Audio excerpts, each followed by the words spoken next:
Assalamualaikum warahmatullahi wabarakatuh.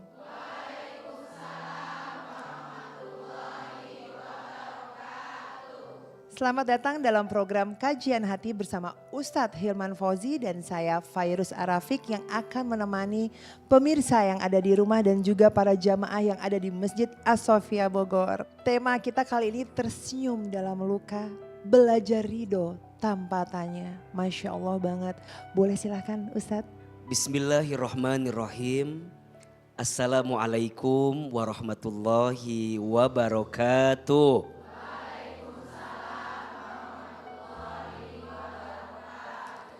Hamdan wa syukron lillah, salatan wa salaman ala rasulillah, la haula wa la quwata illa billah, amma ba'du. Bunda, ada satu sikap yang harus kita miliki dalam hati kita untuk bisa lebih tenang dalam menjalani hidup ini. Apa sikap itu? Namanya ridho, menerima. Kenapa kita harus belajar menerima segala apa yang Allah takdirkan untuk kita? Karena kita percaya semua yang Allah berikan untuk kita itu pasti yang terbaik untuk kita. Betul? Apa yang Allah tentukan untuk kita pasti itu yang terindah untuk kita. Banyak di antara kita yang seringkali mengeluh dengan takdirnya Allah. Banyak di antara kita yang seringkali membenci setiap takdirnya Allah. Padahal mohon maaf, apa yang Allah takdirkan untukmu itu pasti yang terbaik. Di dalam Al-Quran surat Al-Baqarah ayat 216 Allah subhanahu wa ta'ala berfirman, A'udzubillahi minasyaitonir rajim. Wa asa an takrahu syai'an wa huwa khairul lakum. Wa asa an tuhibbu syai'an wa huwa syarrul lakum. Wallahu ya'lamu wa antum la ta'lamun. Dan boleh jadi engkau membenci sesuatu padahal itu baik bagimu. Dan boleh jadi engkau menyukai sesuatu padahal itu buruk bagimu. Ketahuilah Allah Maha Tahu sedangkan engkau tidak tahu. Orang yang ridho dengan ketentuan Allah adalah orang yang akan mendapatkan ridho dari Allah. Kalau bunda ingin diterima sama Allah, belajar nerima apa yang Allah berikan kepada kita. Nabi SAW bersabda, Inna idhomal jazai ma'a idhomil balai. Sesungguhnya besarnya pahala itu tergantung beratnya ujian. Makin berat ujiannya, makin besar pahalanya. Wa innallaha idza ahabba qauman ibtalahum. Dan sesungguhnya Allah apabila mencintai seorang hamba, Allah akan segerakan ujian bagi hamba tersebut.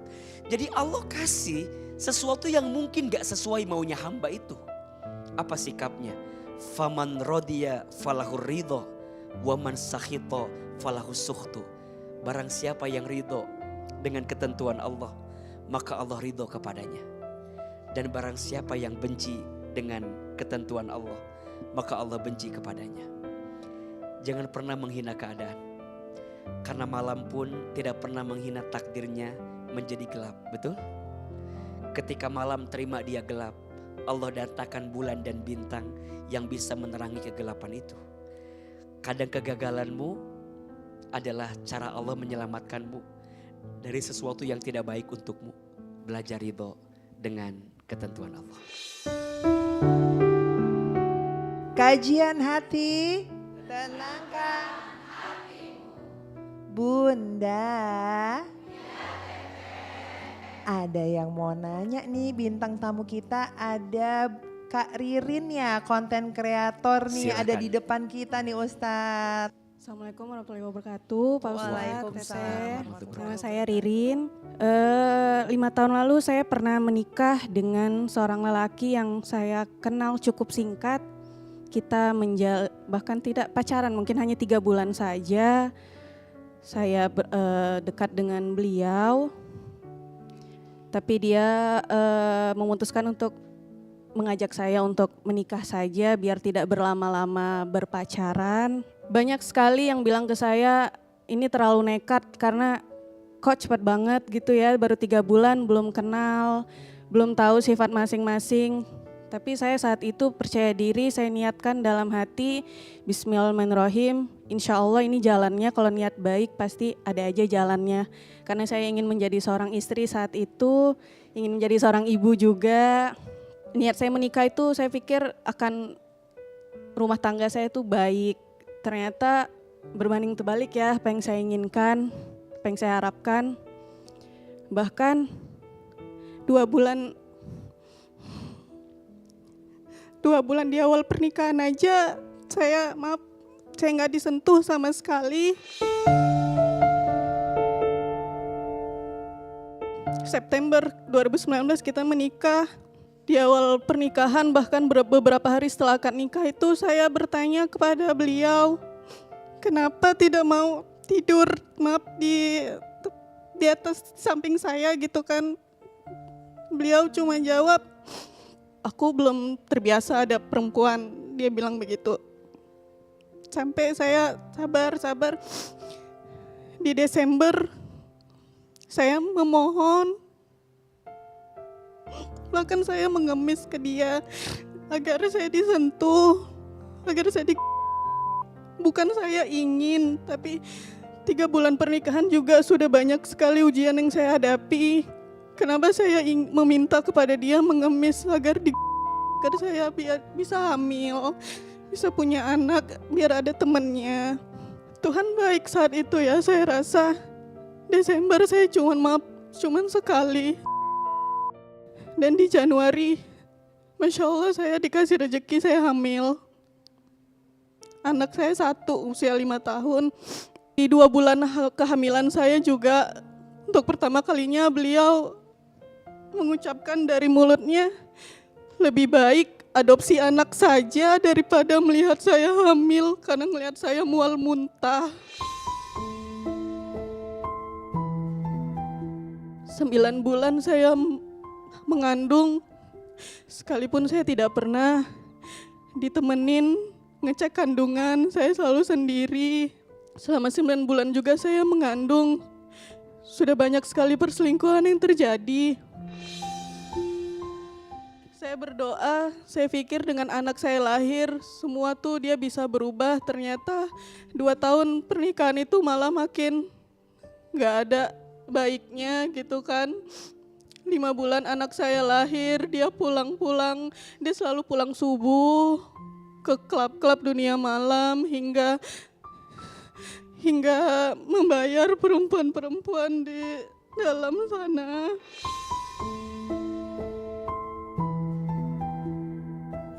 Terus selalu menyetok minuman-minuman di dalam rumah sampai berkotak-kotak gitu.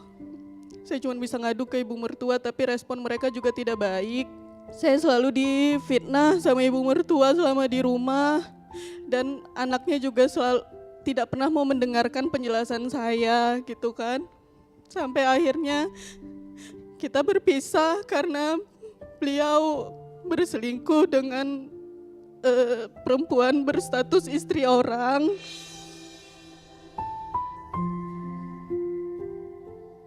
Sampai sudah melakukan hubungan badan, maaf.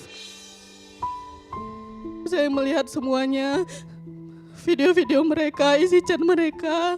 Saya sempat sabar selama 1 bulan. Tapi selama 1 bulan setelah kejadian terakhir, saya tidak melihat adanya dia menjadi lebih baik, malah makin lebih parah dengan tidak pulang. Tapi keluarga saya bilang jangan dulu keluar dari rumah, kalau tidak diusir. Sampai akhirnya saya memberanikan diri untuk mengajukan perceraian kepada beliau 3 tahun yang lalu.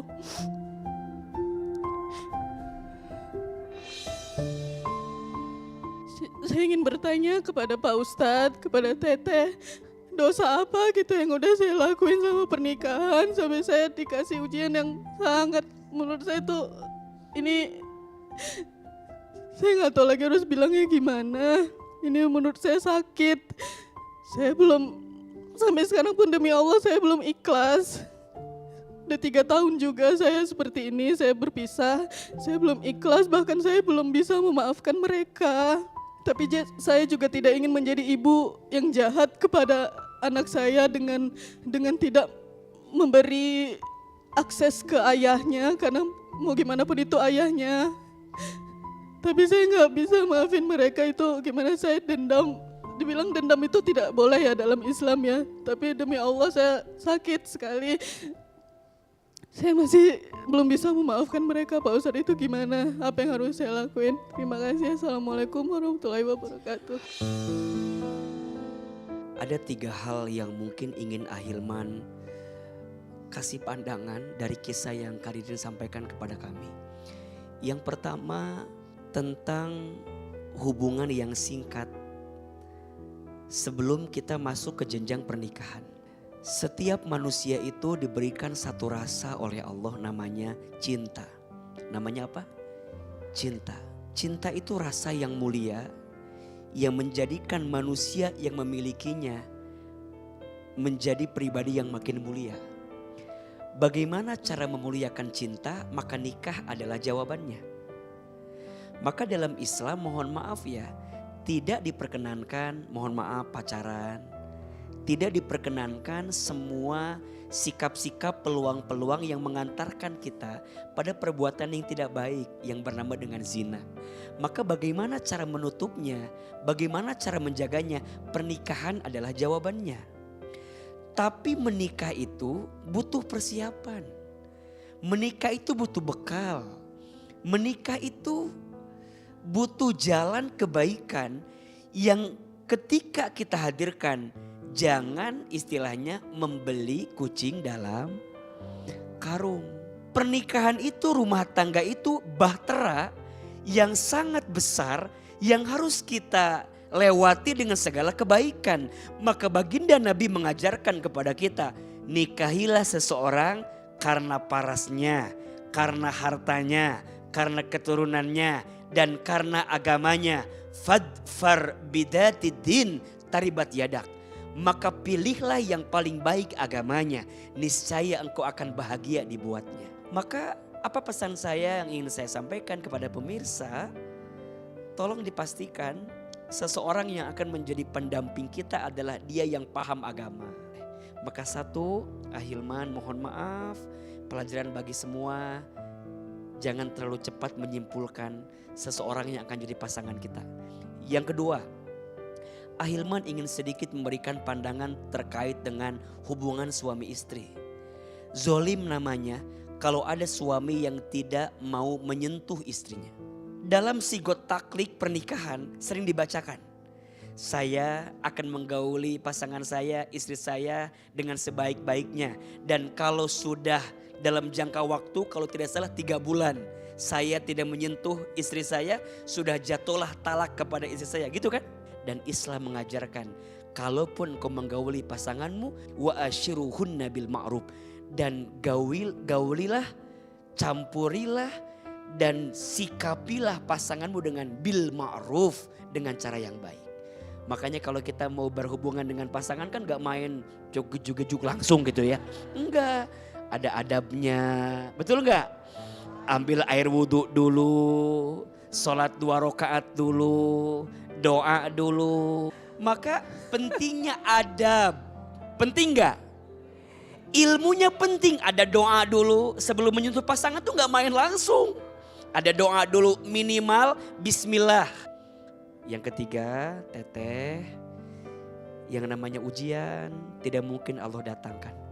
Kecuali itu cara Allah menghapuskan dosa yang pernah kita lakukan. Kadang dalam hidup kita harus mampir dulu dengan kisah yang membuat pilu hati kita, sampai kita ketemu dengan orang yang bisa membahagiakan kita. Untuk Karirin, pastinya saya melihat ada kejadian-kejadian seperti ini sedih ya. ini adalah mungkin kita harus ambil positifnya. Ini adalah cara Allah menyayangi kita, mencintai kita. Dan saat itu yang saya lakukan adalah saya berpasrah kepada Allah. Saya sujud kepada Allah. Saya minta yang terbaik untuk diri saya karena Allah adalah tahu mana yang terbaik untuk diri kita.